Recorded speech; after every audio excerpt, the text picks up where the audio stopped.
Queridos amigos e amigas, a gente vai dar sequência à nossa série de ensinos sobre a renovação carismática católica em face da liturgia da Santa Missa. Esses ensinos são baseados no meu livro, A Renovação Carismática Católica e a Liturgia da Santa Missa. A partir desse momento, nós vamos olhar para a natureza da renovação carismática católica. E por que é importante falar de natureza da RCC para só então abordar os temas litúrgicos que possuem relação com a RCC? Por um motivo muito simples. Quando nós conseguimos definir a natureza de um ser, nós distinguimos tudo aquilo que é próprio daquele ser e também aquilo que não é próprio dele. Santo Tomás de Aquino, ele ensina na Suma Teológica que a natureza é o princípio da operação. Quando nós definimos o que é um ser humano, distinguimos quais são as ações que são próprias de um ser humano. Quando nós definimos a natureza de um cachorro, distinguimos quais são as ações próprias de um cachorro. Cachorros não relincham, seres humanos não botam ovos. Definir a natureza da RCC nos ajuda a dizer o que é e o que não é carismático. Eu iniciei essa série de ensinos falando da natureza da renovação carismática católica antes de abordar a RCC em face da liturgia, levando em conta alguns posicionamentos muito comuns entre nós. E eu vou expor alguns desses pensamentos. Algumas pessoas justificam ritmos exaltados, danças, inserção de orações diversas em qualquer lugar do rito da Santa Missa, porque, dizem eles, nós somos carismáticos. Isso é ser carismático. Será? Outras pessoas defendem a supressão total do modo de orar da renovação carismática na celebração da Santa Missa. Será esse o caminho? Por último, nós temos ainda aqueles que consideram um absurdo a gente ficar aqui refletindo sobre a liturgia desde o prisma da RCC, porque, segundo eles, a liturgia não é assunto nosso, não é próprio da nossa natureza. Será mesmo? Olhar para a identidade da renovação carismática católica não é uma questão periférica. Defender essa identidade é a missão daqueles que foram constituídos numa posição de serviço dentro da RCC. Tendo dito isso, a gente vai olhar então para a natureza da renovação carismática católica. No meu livro, a primeira coisa que eu faço é afirmar que a renovação carismática é católica. Uma boa definição, ela sempre começa dos termos mais gerais para os termos mais específicos. Isso a lógica nos ensina, né? Quando a biologia, por exemplo, ela define um cachorro, ela vai iniciar dizendo a qual reino ele pertence, depois a qual filo, em seguida a qual subfilo, segue afirmando depois a qual classe, ordem, família esse cachorro pertence, para, por último, definir qual é a espécie, né? Cachorro ou canis familiares. Então, se nós fôssemos definir de modo bastante completo o que é um cachorro, nós faríamos assim, né? Vamos colocar um exemplo. Cachorro, canis familiares, é um mamífero canídeo da ordem carnívora, pertencente ao subfilo dos vertebrais, que se encontra no filo dos chordata e que, portanto, pertence ao reino Animalia. Uma definição completa. Qual é a espécie? Canis familiares. Qual é o gênero? Canis. Qual é a família? Canidae. Qual é a ordem? Carnívora. Qual é a classe? Mammalis ou mamífera. Qual é o subfilo? Vertebrais. Qual é o filo? Chordata. Qual é o reino? Animalia.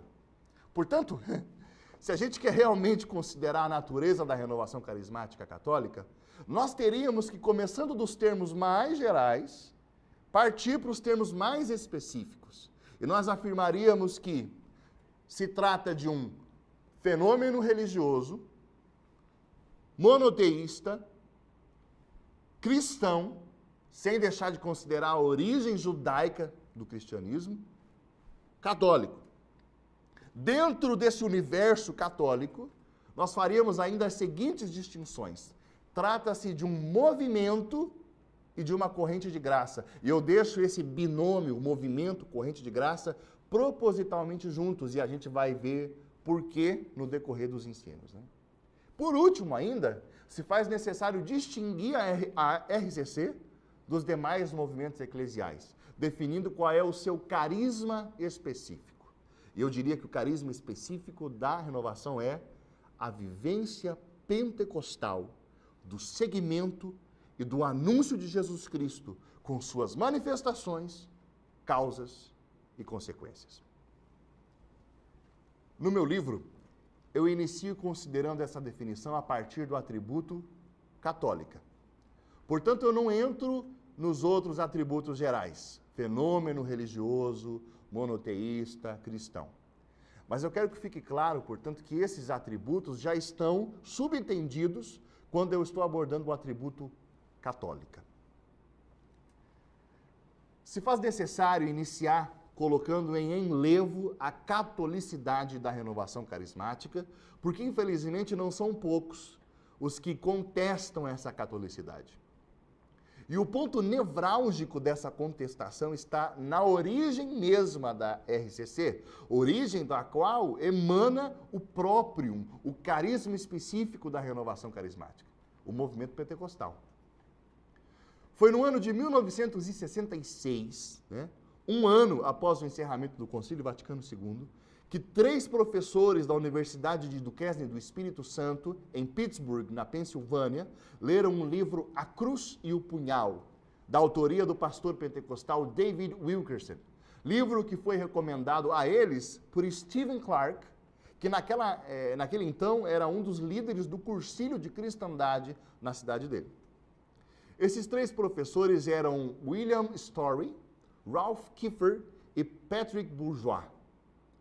O que chamou a atenção desses professores mesmo, naqueles relatos do David Wilkerson, foi a força dos testemunhos de conversão e a intimidade e docilidade ao Espírito Santo que foram testemunhadas pelo autor do livro. Aqueles relatos eram condizentes com o testemunho dos Atos dos Apóstolos, e no coração daqueles 3 professores, diante das aspirações do Concílio Vaticano II, esse era o vigor que eles desejavam na vivência do seguimento e do anúncio de Jesus Cristo. A teóloga espanhola Denise Breakbrough, autora do livro La Renovación en el Espíritu Santo, considerada pelo padre Diego Jaramillo, entre outros, como o melhor e mais completo livro já escrito até então sobre a renovação carismática católica, escreveu o seguinte, eu quero que você acompanhe esse texto comigo. Finalizando o Concílio Vaticano II e impactados por seus ensinamentos, 3 professores leigos de filosofia e teologia, membros da Universidade de Duquesne do Espírito Santo, William Story, Ralph Kiefer e Patrick Bourgeois, que desde o outono de 1966 se reuniam com frequência em grupos de oração, pensaram em fazer algo. Há necessidade de mencionar-se que durante a década dos anos 60, havia se produzido nos Estados Unidos uma onda de entusiasmo pelas vigílias bíblicas e os encontros de oração. Esse era o ambiente que reinava. Fomentava-se a atividade litúrgica, o testemunho cristão e a ação social. Eu chamo sua atenção. Fomentava-se a atividade litúrgica, testemunho cristão e a ação social. Continua ela. Ditos professores começaram a pedir em oração que o Espírito Santo lhes concedesse essa renovação e que o vazio que sentiam, causado pela praxis pelagiana e voluntarista, impregnados em muitos aspectos da espiritualidade católica, fosse preenchido pelo Senhor ressuscitado. Para isso, começaram a rezar o Vem Espírito Santo, da sequência que se recita na liturgia do domingo de Pentecostes. Ao mesmo tempo, esmeraram-se no estudo do Novo Testamento, especialmente as partes que detalhavam a vida da igreja primitiva dos primeiros séculos. Vale a pena a gente lembrar que William Story era professor de teologia e que a sua especialização era justamente a liturgia. Segundo Story, o entusiasmo dele pela experiência que hoje se denomina renovação era alimentada por estudos dele sobre as origens e o desenvolvimento das liturgias orientais e ocidentais e pela triste constatação de que havia um nítido declínio acontecendo com a nossa forma de transmitir para o homem contemporâneo os mistérios que nós celebramos. Assim como havia também uma desesperada necessidade de revitalização do nosso modo de celebrar. As reformas que foram propostas pelo Concílio Vaticano II deixaram William Story entusiasmado. Segundo Story, as diversas tradições cristãs elas deveriam oferecer os seus tesouros espirituais mutuamente para que houvesse um enriquecimento no nosso modo de celebrar os santos mistérios. Também o Frei Raniero Cantalamessa comenta esse tema falando de como Deus pode tirar algo grandioso daquilo que foi um imenso mal, a nossa divisão. Uma vez que cada tradição desenvolveu algum aspecto da vida cristã com maior ênfase, a nossa unidade vai trazer grande benefício para a igreja, segundo o pregador da Casa Pontifícia.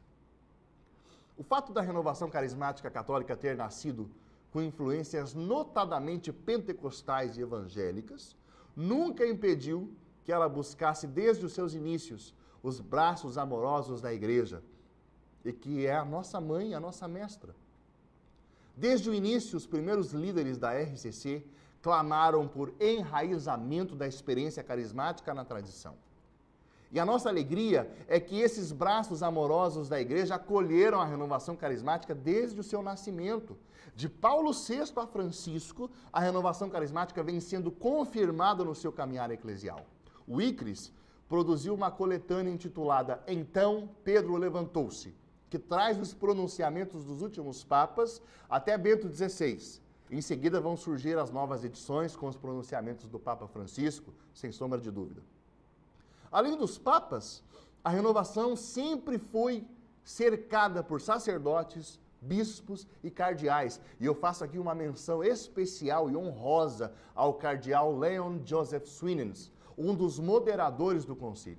Esses homens tiveram todo um cuidado pastoral para acolher aquela novidade gerada pelo Espírito Santo que estava nascendo, examinando tudo e retendo aquilo que era bom. O livro da doutora Denise Breakbroom traz uma coletânea de pronunciamentos das mais diversas conferências episcopais ao redor do mundo sobre a renovação carismática católica. Em todos esses pronunciamentos, o que a gente percebe é que, de modo geral, os bispos ao redor do mundo acolheram a renovação carismática católica com alegria, reconhecendo os seus frutos. Eles também oferecem orientações pastorais no desejo de evitar abusos e equívocos, porque só assim é que se pode salvaguardar aquilo que vem de Deus. Nesse esforço pastoral de teólogos e padres, e eu já estou encerrando essa parte do ensino, teólogos, padres, bispos e cardeais, nós precisamos dar muita ênfase para o documento organizado pelo cardeal Swinnens, que é conhecido como Documento de Malinas. Esse documento foi publicado em diversos países com o título Orientações Teológicas e Pastorais para a Renovação Carismática Católica.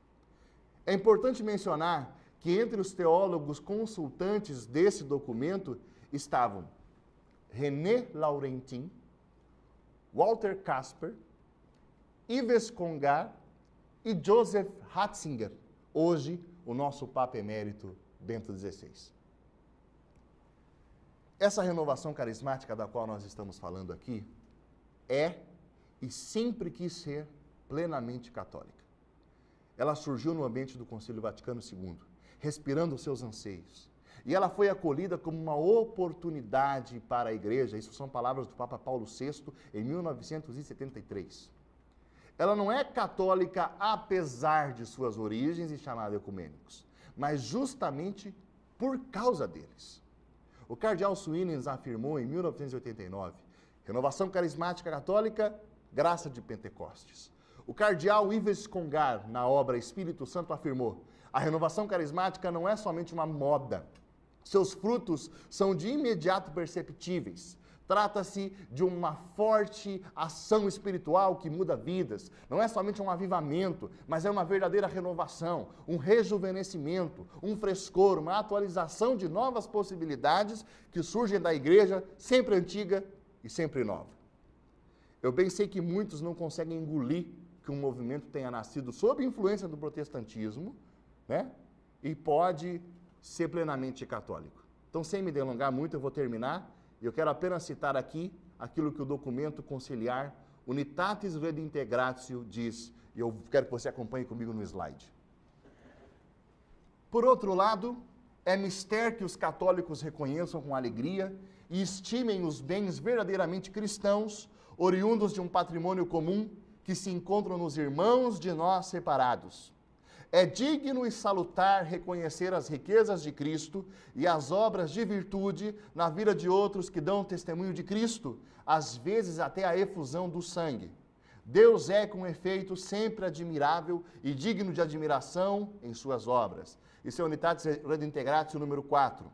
Ele prossegue, o documento diz assim ainda: nem se passe por alto o fato de que tudo o que a graça do Espírito Santo realiza nos irmãos separados pode também contribuir para a nossa edificação. Tudo o que é verdadeiramente cristão jamais se opõe aos bens genuínos da fé. Antes, sempre pode fazer com que mais perfeitamente se compreenda o próprio mistério de Cristo e da Igreja. Muito bem, estamos falando sobre natureza da renovação. Até o nosso próximo ensino.